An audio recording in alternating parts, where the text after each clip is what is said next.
Teliamura rail station চত্বর থেকে বিপুল পরিমাণের গাঁজা পাচারকালে দুই যুবতীকে হাতে নাতে আটক করা হয়। পরবর্তী সময়ে গাঁজা সহ দুই যুবতীকে তুলে দেওয়া হয় তেলিয়ামুড়া থানার পুলিশের হাতে। সন্দেহজনকভাবে দুই যুবতী ঘোরাফেরা করতে দেখে সন্দেহ হয় স্থানীয়দের। পরে তারা তেলিয়ামুড়া থানার পুলিশকে জানালে পুলিশ ঘটনাস্থলে ছুটে গিয়ে গাঁজা সহ পাচারকারী দুই যুবতীকে আটক করে জিআরপি পুলিশের হাতে তুলে দেয়। ঘটনায় চাঞ্চল্য দেখা দিয়েছে তেলিয়ামুড়া রেল স্টেশনে।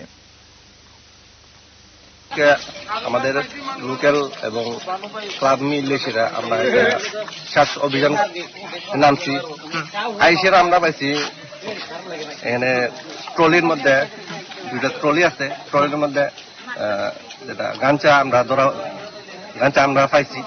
তো পাওয়ার লগে লগে আমরা থানার স্টাফরা ফোন করছি এবং জিআরপি জানাইছি। আচ্ছা, তেলিয়ামুড়া যে জিআরপি আছে তারা তারা মানে কি ডিউটি করেনি ঠিকঠাক মতন?